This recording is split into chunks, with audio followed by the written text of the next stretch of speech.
Fang just won a Battle Hardened in Europe. Even warrior experts like Josh Lau weren't really that optimistic when Fang came out. He feels like he's a B-tier hero if built perfectly, and I don't think we have the perfect build yet. But Fang proved that he could battle his way through the meta. Every deck I called now, even Enigma, I think that Fang could be favored in them. As one of 3 Fangs in the sold-out 160-player Battle Hardened, it was a surprise to everyone, including Christian, who took the win undefeated. It's more like a deck, what can I play for more than 1 year? The game was done and there was a 20 or more life and he was dead. Christian and I recorded this deck profile for you, talking about the worst and the best matchups, what the strengths and weaknesses of the deck are, and if it's possible that Fang is a contender for top 8 at the next Pro Tour in London. I'm a Dynamo fan. You have so much block value and then you come back with 6-7 damage. You reset your Dynamos. That's so huge. The early games are the rough ones. We need to pilot it well. Lind is a hell of a card, especially in Fang. If they block with 1 card or 2 cards on your Dagger and you say that's fine and you say go again and draw a card.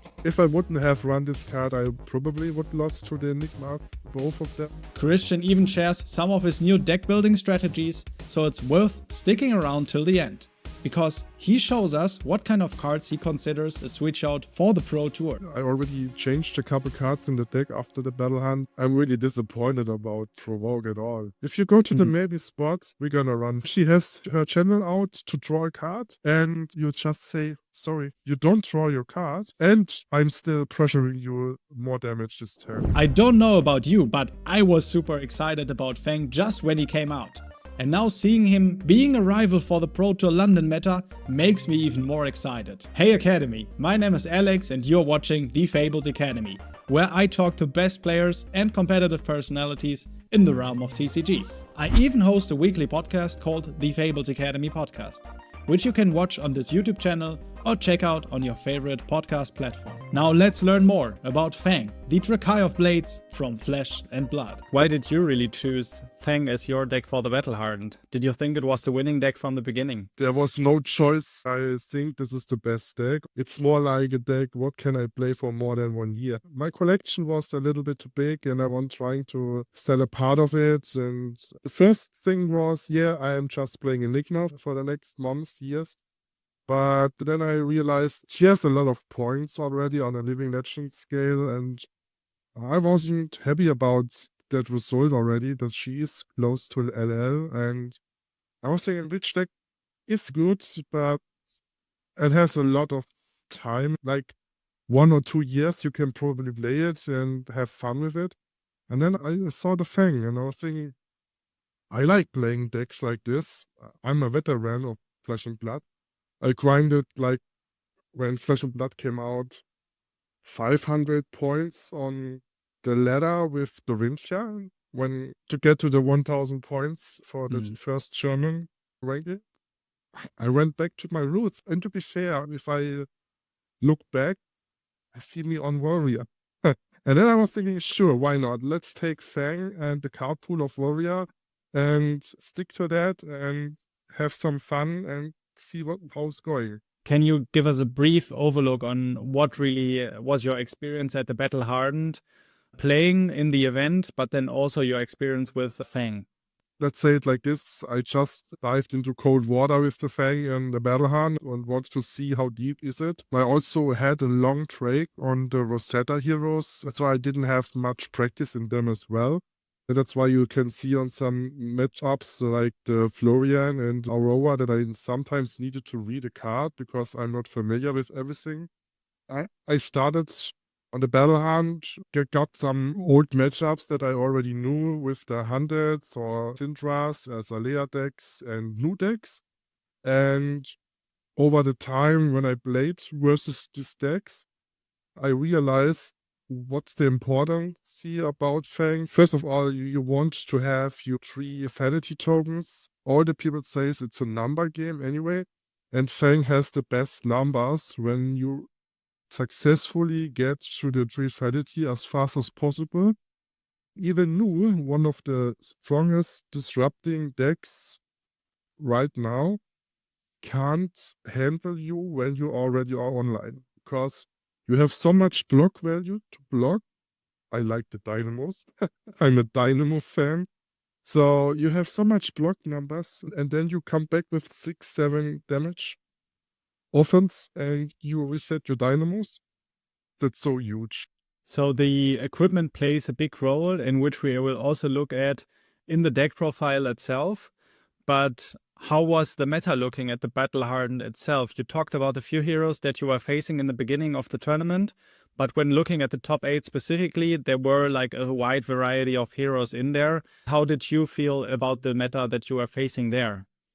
I was surprised, especially about the register decks that went to the Battle Hand. Spot 1 was Aurora, and not even one Aurora converted into top 8. I didn't expect that, to be fair, but the rest, like we all know, Enigma is one good deck. Florian won the calling. Not really a big surprise. The Levia match, I was surely surprised that she was in top 8, but sometimes even a lot of people were surprised to see me as Fang in the top 8. So There were quite some surprises, as you say. How do you feel about Fang in the position of the actual meta, also leading up to the way with the big tournament that we have in the near future, which is the Pro Tour in London? we are agreeing on Aurora and most likely Enigma on the same S tier. Let's say both are S tier.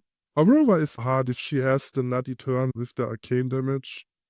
We have, as a Fang player, probably a lot of trouble. We have Florian, we have the new Assassin Arachne's bow. That's kind of decks that I would suppose, even Enigma, that Fang could be favored in them. Every deck I called now, I think Fang, if you get Fidelity online, and of course you always need to have it online, but even versus these decks, you have a little bit more time than usual. So I think we are a good deck into the counter decks that try to beat Aurora. We just don't want to see 4 times in a row Aurora. We want to see new Enigma, Florian. That's the decks we want to see as Fang. All right, so when talking about the worst matchups, you already got us a little bit on it, but what would be like the surprising ones that, besides that one, you also don't really want to focus on seeing a lot of times? Yeah, surely you see only 1 AB in my list, and even the 1 AB, I never really have a usage of it. I also, we're coming later to that, I already changed a couple cards in the deck after the Battle Hunt, but to be clear, everything that does arcane damage is a thing that I don't want to see that much. Kano, for sure. You just lose to Kano, but even Vincent could be a big problem. So I would say I don't want to see Vincent. That's the most reasonable deck I think could be occurring on the Pro Tour level, maybe. You weren't really expecting to go into the tournament and take Fang undefeated. Then let's actually come to the cards that you picked for your deck, and you talked about a few key cards already with the equipment, but also the importance of the fealty tokens for Fang. What would you, though, say is really the cornerstone of the deck that we are looking at? Of course, this deck was born to play Dynamos, especially with the lead ability. You just need one card in your hand and you get your boots back. You don't need to pitch, you don't need to do anything. You need just one card that's Draconic and you reset your boots. That's on an average turn, you have your one card that gives +2 with the trigger on the daggers. So we are 3 plus the 1 dagger, it's 4 damage. Then you attack with your second dagger for 1, that's 5. And then you get the boots resetted. So we are swinging for 5 damage and gaining like imaginary 1 more life back.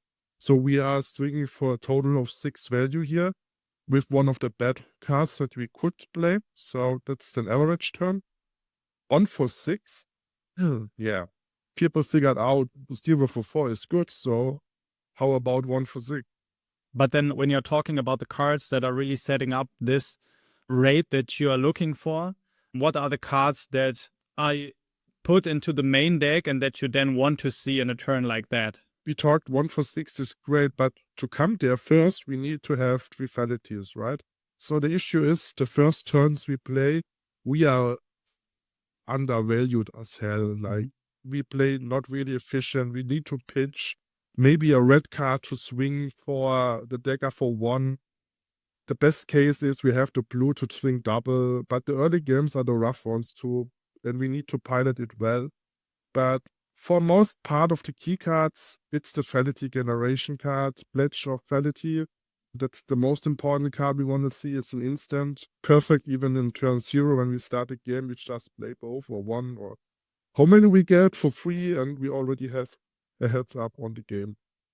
So then the most or the best ones are the Affirm Loyalty, and I would surely Ender Devotion is one of the same, but it costs 1, so I'm not crazy on that, but I like Affirm Loyalty because it's a 0 and it does 100% Fallacy. You just need to play it on chain 2. There are some tricks that you can play with, like starting by even Oath of Loyalty as an attack action card, and then you swing, and then you pitch for the Dagger with a red card. So we are like we are in chain 2 already, and we can get with a Fame Loyalty, we can get Fallacy. So there are some ways to generate it fast. The other way, we need to mark. And marking is kinda, you need to hit. So if you don't hit, you don't mark. But Searing Gaze is one of the better ones because it's already Draconic and is marking if you hit. And we have the Scar Tissue that's non-Draconic, but it has the same rate if you change it to Draconic. And the red one is even better if you change it to Draconic because it's a 0 for 4 then. If you have too many fallacies, and it's a neutral fallacy generator if you're already online later on, because you mark, you hit, and then you get back. So Scar Tissue is one of the strongest cards in the deck, even though it's not a Draconic card. Then we have also Long Whisker's Loyalty. It's same spot, but you have more advantage if you online, but you can also mark it if you need a mark to get it. One of my most liked plays I do is with for the Trakai. It's a 0 for 4 attack action card, but if you mark your enemy, it's the same thing. It's 100% Fallacy generator because it says when attacking. And then on the hit, if you hit with the breakpoint maybe, you get another one. That's an amazing card as well. So on the blue side, on the cards that we are only playing 8, we have 5 more opportunities to mark. We can play it as a non-attack action before, so we're marking. Then we could some tip of action. I like this card.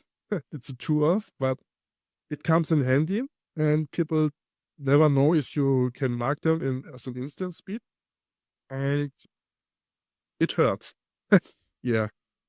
This is also an interaction that came up quite often in draft as well. I think it's an amazing card to draft, but just in general, when looking at the Fang CC deck that you are presenting here, there are a lot of similarities between like the draft strategy that you can take with Fang and then what you're pumping him to be a classic constructed deck. Yeah. So for the equipment, I know that a lot of the value in Flesh and Blood cards also is in the equipment, and you talked about the most important one, the Valiant Dynamo, already, but you have your main equipment up here. Why did you choose these specific 4 equipments to be your main equipment? It has the most armor value, of course, to survive the early games. It's all about, the funny part is most people want to save their equipments for maybe late game or for some dominate or who knows, right? You want to use it wisely and not waste it on the early. But if I as a fan can utilize my armor in the early efficient, that I can also keep a 3 or 4 card hand because I still need to pitch to attack, that's really important for me. And if I'm online, then I have my armor in my hand. So we are just turning the whole plan of the decks that a lot of decks are using in other way around. We're just starting to block from hand, and our armor is most likely finished off when we are online. So the Braveforge Bracers, it's a classic one. It also supports the plan of our deck. We could utilize one pitch after we did hit to make one more damage. And like I said, we are a numbers deck. If you have a blue card in your hand and we don't know what to do with that, just can use one pitch to make it one strong if you like. The same thing is the Crane of Blood spell, because the same. We have too many floating on the earlies and we want to convert one resource to the next hand because we don't know what we draw. Most likely it's a full red hand, and if we had a blue in the turn before, then we could utilize it to take a pitch into our next turn to generate one resource, and then we can already start a dagger for free at this time, even though we are not online yet, and we have a full grip on cards. So that's why I think we don't need much blue in our deck, because we are a 2-cycle blue count deck, or I don't know how to say it, because we only need every 2 hands a blue in our hand to utilize the gains of blood spell and after we are online, we don't care at all about the blues anymore. But before, it's fine to have a blue in a starting hand, and we have one turn after that we don't need to care, and after that, probably we draw another blue. So that's why we don't need too many blues in our deck. And even we had a red hand, we just pitch. We wanna get fast online. That's about it. And of course, the best headpiece, or one of the best headpieces, is Crown of Providence. It's always a good card into Assassin, into Sea, and into everything. If the meta somehow comes up with card draw again, we still have, that I don't have yet in the list. What's the name of it? Crown of Liberty? No, what was the name? The other headpiece that draws us a card if someone draws 2 cards. The Balance of Justice, right? Yes. So yeah, it's also one of the better pieces. Who knows if High Seas allows to draw. For example, if we consider a Ranger drawing against 3 of a kind cards and it's a good deck, I would probably register Balance of Justice in my deck as well.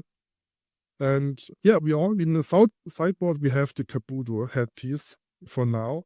And oh boy, I love this card. Sure.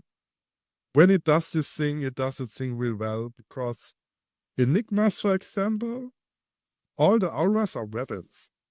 I remember on my top 8 match that was not streamed, I blocked a shield for 2 and also prevented the next 6 damage of the Race Spectre is the name. A card that does 6 damage on attacking, so I blocked 8 for my Kabuto. I did so much value on Enigma games. Surely in the mirror matches, it's the same. You like to play it into Warrior. But if we consider the meta right now, the most usage is into Enigma, and it does it really well. So that's why it's in the list. And then you have that one Nylon equipment, which you already talked about before. Yeah. I didn't have the usage of it, to be fair. I more like to block a raw value of 2 versus the decks that I wanted to pitch for some arcane barrier. Then Aurora, normally you want some arcane barrier, but at the end, we are a red deck. It feels terrible to pitch a red to prevent the arcane. We could also just use the card that we did pitch to block on the on-hit, or also we could just decide to play a 2-block armor piece of the headpiece to prevent more on-hit effects. I just don't think it's necessary to have a neuron piece in the list. Yeah. So when we are looking in the core of your deck again, we not only see the Draconic cards, but you also touched on the generic cards as well. But how do you think the balancing between Draconic and generic cards into Fang is what you considered also building this deck then for the Battle Hardened and looking beyond it? You always want to see at least somehow one Draconic in your hand to guarantee that your Fallacies don't die on your turn, because the Fallacy token says if you don't play a Draconic card or generate a Fallacy this turn, you need to destroy all of your Fallacy tokens. Also, there's another issue with Oath of Loyalty. It says you need you can only play Draconic cards, and you need to play Oath of Loyalty as your first chain link. So considering all this, you don't have too much space to first of all start with a non-attack action like Silver Bloodshed. I cannot think about playing without this. It's too powerful to be not in your deck list. It's a block tree, it does +4, and it also draws you a card if your opponent is marked. Everything. This card does everything you want to do in your deck. So it's an auto-include in a 60 card list, and it stays in every matchup. But you cannot have too many of cards like this that are generic because of the requirement. Yeah, we can somehow play around it if we have. That's why I liked, for example, Sigil of Solace. You can play it if you have a Draconic. If you don't, you can transform it into a Draconic. Your opponent is blocking your Dagger. You are taking for 1. He's committing a block 3, for example, and you transform your overflowing Fallacies that you have, let's say 5. You just use 1 to give it go again and +1, and you gain 3 life. We talked about numbers. We are gaining the 3 life. We have to go again. We coming with another Dagger asking more question. And he did overblock it on the first chain and was expecting maybe to go higher or who knows, right? So Blade Fury is another generic card that's an auto-include and the 60 cards and will never rotate out. Blade Fury is an OG and it's for the warrior decks. You love to see. It's one of the best raid cards as well. If you change it to Draconic, it's a 0 for 5. Yeah. That speaks for itself, yeah. That's great. So when looking then above the deck list, as you said, there are not that many generic cards that you're including, but some of them are really key to the game strategy and getting the most value out of it. But then there are also like old school classics that you include, like Glint the Quicksilver. Is it just that Glint the Quicksilver, for example, is like just a generic good warrior card that you want to include, or is it also that you're looking to play out Glint the Quicksilver on the chain? Glint is a hell of a card, especially in Fang. The same thing what I mentioned with the most suck out you can do on players if they block with 1 card or 2 cards on your Dagger and you say that's fine and you say go again and draw a card. The same value plan, what we're trying to do, we want to punish our opponent by misdeciding their blocks, or to be fair, they cannot really know what we are gonna do. They think they know, but they don't. Fang style gameplay. But Clint, I would say, Clint, it's one of the OG cards since first sets, but it's never performed so good than I suppose in Fang. For Clint, the Quicksilver in Fang, man, this card does so much. It's the blue patch for the early. It's a punishment for mid or late game, especially late game, really late game. If your opponent is really low, let's say 5 lives, and they need to block with 2 cards because they hear something is happening, and you just say go again and draw a card, this feels amazing. The good part of the building this is you can go generic quite good on reaction cards because you can still make them Draconic and you can use them for blocking as well. But Quicks can be a reaction card, is fine. You don't need to bother with that. But if you want to include more non-attack action cards, generic, there are some good ones. If we scroll down, I think, on the maybe list, for example, Tristan Turn. I'm highly on this card as well. I like it. Man, if there was not, 0 for 4 with you attack 1 more time when it hits, and it most likely gonna hit. So we can go really wide and do a big turn. Blocks for 3, it's a good card, but I cannot find a space to do that right now, especially with the requirement of of loyalty. Because it would be clunky if you draw everything in one hand. Yeah. You're running also Blaze Headlong, of course, and Yeah, an all-time classic Draconic card that you can very well play with Oath of Loyalty. But then you're talking about those other options that are available and look very powerful for Warrior, but they don't really go that well together. But it's nice to see that, for example, Glint the Quicksilver has another spot to shine here in your deck specifically because you don't really run that many other reprise effects. So, of course, your opponent needs to think about Glint the Quicksilver in that mid and late game that you talked about. But it's not that he has to fear a lot of reprise effects other than Glint the Quicksilver. Though you have some other cards that we can talk about as well. Tooth of the Dragon is another example, just like the Sigil of Solace, that can give you the bump and doesn't really act as a reaction. Though you have another card here that is Draconic and is very favorable for Fang specifically, even though it's not a Fang specialization, the Fire and Brimstone, which you include once in the deck. And I know from my own experience playing Fire and Brimstone that sometimes it can be pretty clunky and it doesn't go off. But when it goes off, it can be really amazing. Yeah, Brimstone, if it lines up and you can utilize it quite good, go for it. If you draw it in the early game and you don't, let's say, don't go to second cycle, just block with it. It's a 3 block. It's too much to set up a good turn with the Fire and Brimstone, but if you can somehow, it's quite a nice card. But also you said, yeah, it's not written on it, that's a Fang, but it's a Draconic and Warrior attack reaction card. It's written on it like Fang only, but yeah, not really written. But yeah. So Fire and Brimstone as a one-off. It does its job and it lines up. It's a good card. Yeah, that's why it's in it. And of course, Hans End is another power card for Fang that I assume you are blocking in the early with, or if you need to pitch, you can pitch it as well. But then in the late game or in the mid game when you have those 3 fealties, this is just a bonkers card to play out on the chain. You never want to block with it when you have the 3 fealties online. Yeah. That's the last card you don't want to use to blocking. But of course, on the early, if you're not online yet, it's a 0 block. It's a just block 3 card. It doesn't do anything, and you just block with it. But it's the most powerful card you can imagine.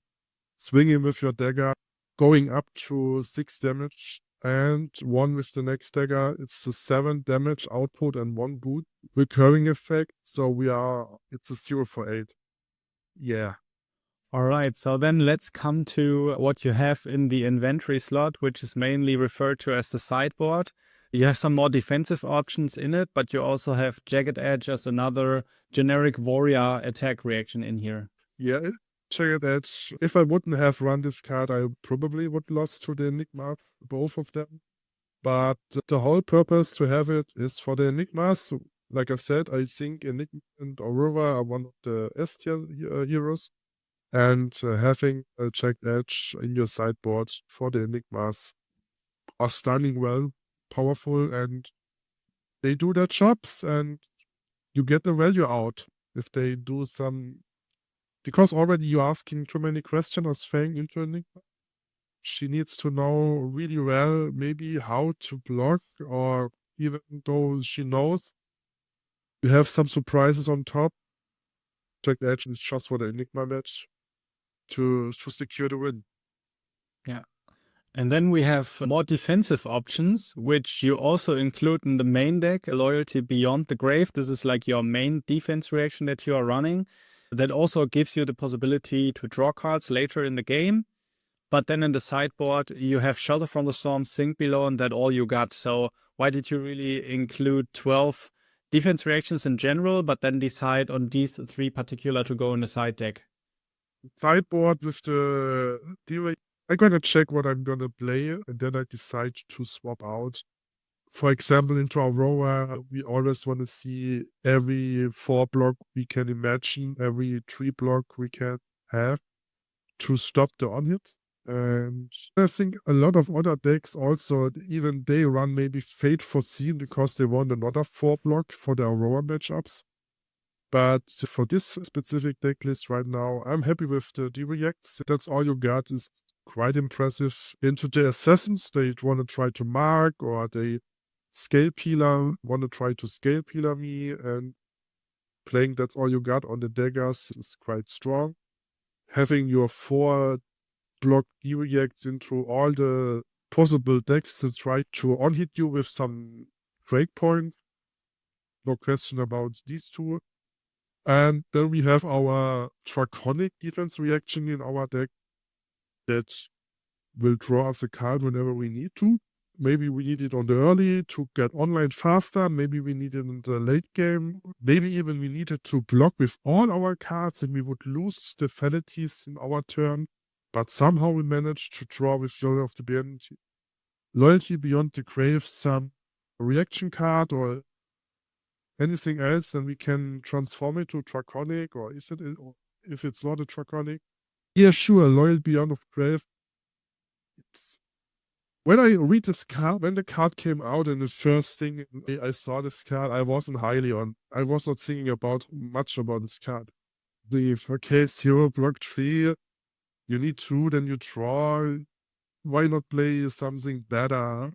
But I changed my mind over last week's month, and I think this card is strong, and this most likely stays in the deck every single time, and only the other D-reacts will come if I need more D-reacts, and I will want to try to play the long game. So I will move a lot of 2 blocks or non-block cards out of that list to stay, grind the game long. Yeah. Hey gaming fam! Want even more content or way to support the channel? Check out the YouTube memberships and Patreon, links in the description. There are 3 different tiers that you can choose from with different benefits, and even a special offer for the team level on Patreon. Thank you so much for your support, and now back to the video. So when you're talking about switching out cards in the matchups that you're picking these defense reactions at, just like in the matchup with Aurora, I think you are looking at Scar Tissue, for example, or maybe even Endear Devotion or Blissing Blade, or is it really that you're looking at this generic warrior cards at first before switching out some of the Draconic cards? For example, into Aurora, my sideboard planning would be dropping the sigils out, even though you gonna heal arcane damage with it, but it's a no block, so you cannot stop the on-hits. That's the 3 cards I would go for it. I have no time for Ender Devotion, because you need to pay 1, so that's also a card I would not run into Aurora, so we are already at 6 cards. Then I would take, so we need 9 slots, we are on 6, and then I would probably took a yellow Scar Tissue out. I would go with 1 less Tooth of the Dragon, like a no block again, and yeah, maybe 1 Blaze Headlong, because it's 2 block, it's 4 damage, but yeah, that would be the decision I would do into Aurora to have the 12 D-react package and still have the opportunities to have a lot of clues in the earlies. And tip up, even Aurora is strong if you somehow get your fatality rolling in turn 2 already. Be amazing, because Aurora doesn't really care. She's saying no blocks to the most things you're gonna do, so you could be online after turn 2 if everything works out. And then specifically, I'm interested in your opinion on Shelter from the Storm, because that also is a little bit more versatile into these matchups like Aurora itself with the arcane damage. But do you think really Shelter from the Storm, if there is a player watching that doesn't really want to afford Shelter from the Storm, is it an optional card or is it the banger that everyone is talking about? If you want to be on the more budget side, just play Fates. For seeing you have still this card available. But if I wouldn't have run Shelter, I wouldn't be winning the Battle Hardened Europe. Let's call it like this. Shelter coming in clutch versus the Aurora. Shelter won me the game. I didn't have the AB. I was at 1, and I drew a Shelter to discard the arcane damage that he tries to do to me, and I won after that. It's an amazing card, especially we are a red line deck. We don't have any ABs, and if we can somehow prevent with a red card 3 damage divided by different attack layers, amazing. Covering up 3 breakpoints is also good. If Aurora will say you block for 3 and you prevent 1 with the Shelter, Same thing. It's draw. So when you're talking about the matchups in the Battle Hardened specifically, can you just tell us like what were the matchups that you faced in top 8 specifically? Because you said Shelter from the Storm won you that Aurora game. Yeah, the Aurora game was in Swiss rounds since round 5 or 6, but for the top 8, I double played into Enigma, and on the finals, I played into Florian.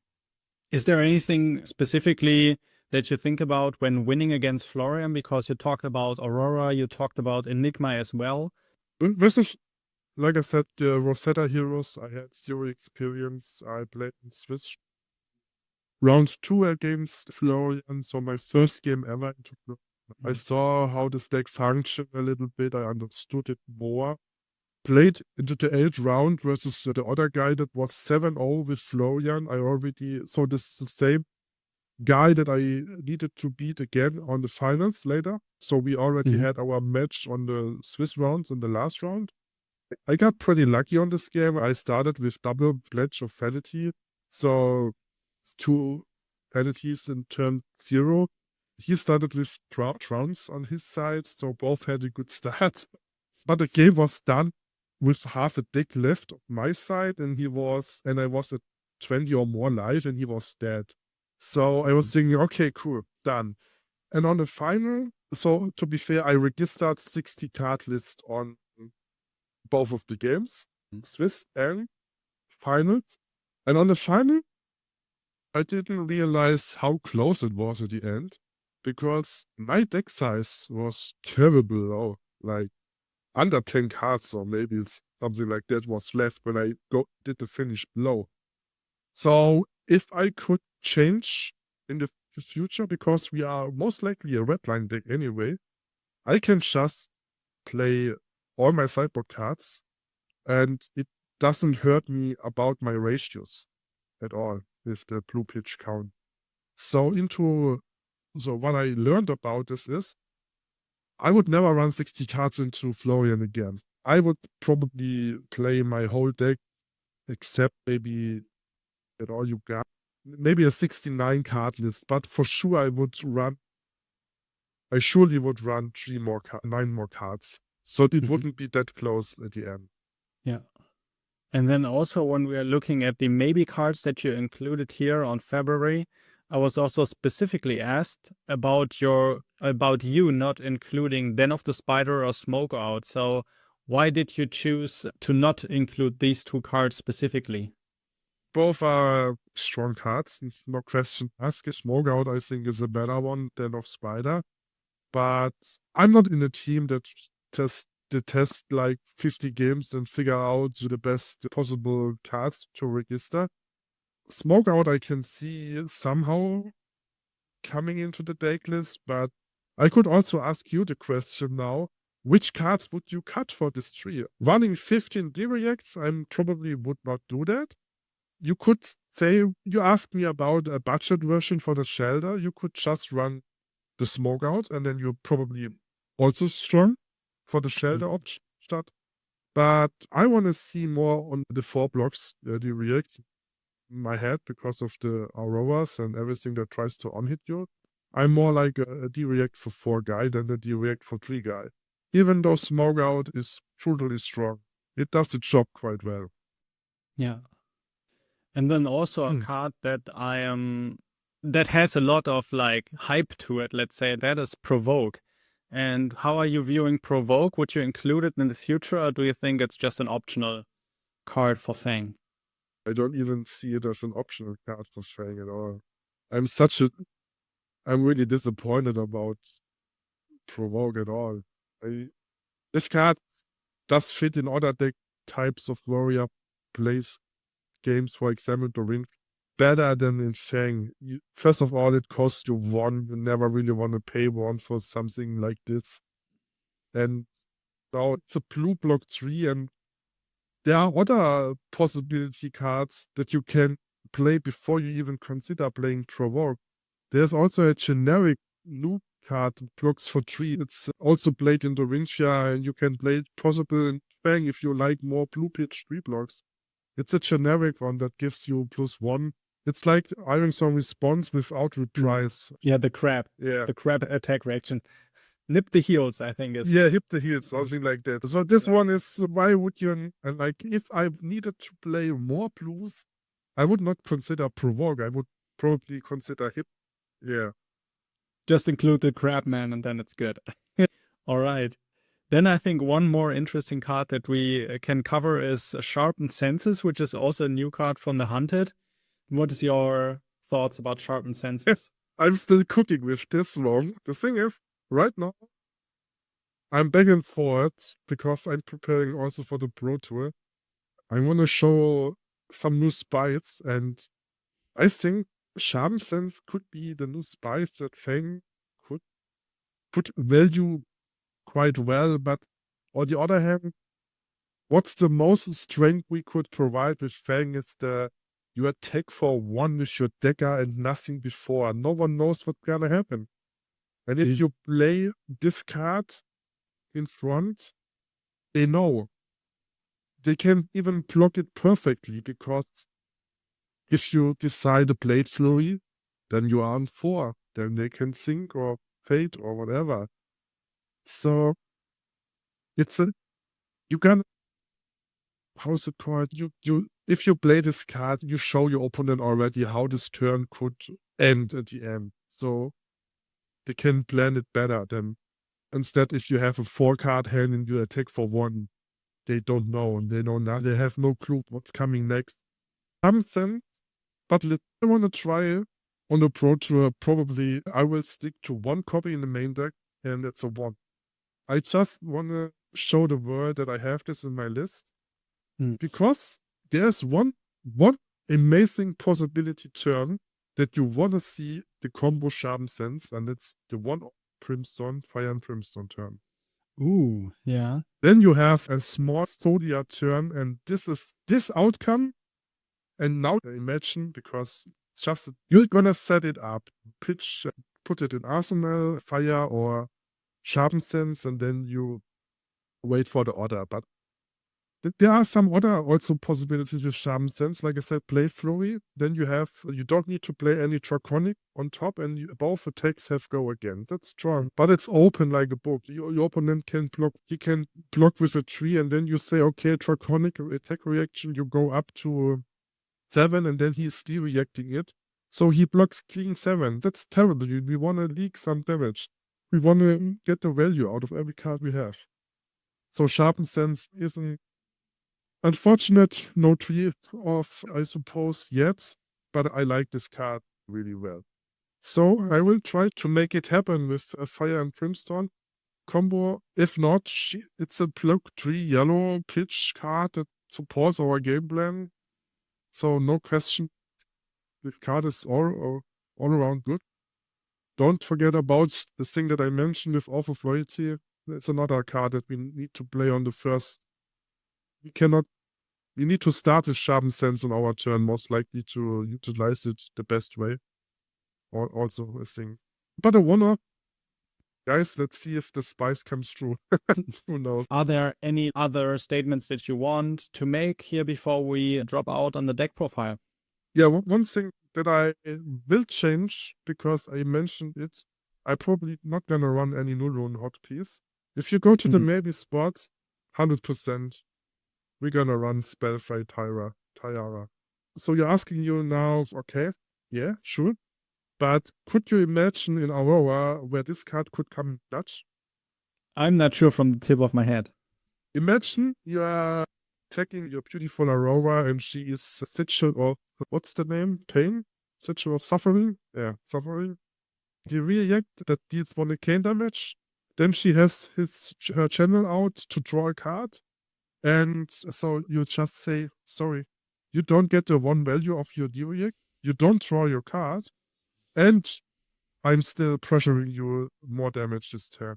That's my answer to that situation, because I got this tooth on that and felt it, how strong this combo is to block for, even though it's not just you don't, yeah. How much value does this card provide? It still only blocks for 3, You prevent the 1 extra armor, you prevent the 1 arcane damage. That's already the 2 that normally would be a Crown of Providence. And also on top, you're providing, let's say the normal card of Aurora is a 0 for 4. So you also block 4 damage on the next turn. So it's a 0 for 6 in Aurora. That's amazing. And I think even the sigil defense reaction can come up in Florian as well. But I don't think you consider switching in the spray for Tiara for Florian. No, I'm more like, yes, I'm considering more my Crown of Providence to filter maybe some spots or, yeah. But that's the thing that I want to mention. That's the most important card that I'm gonna swap out on my list. And I'm really hyped to see how it will go on the big stage.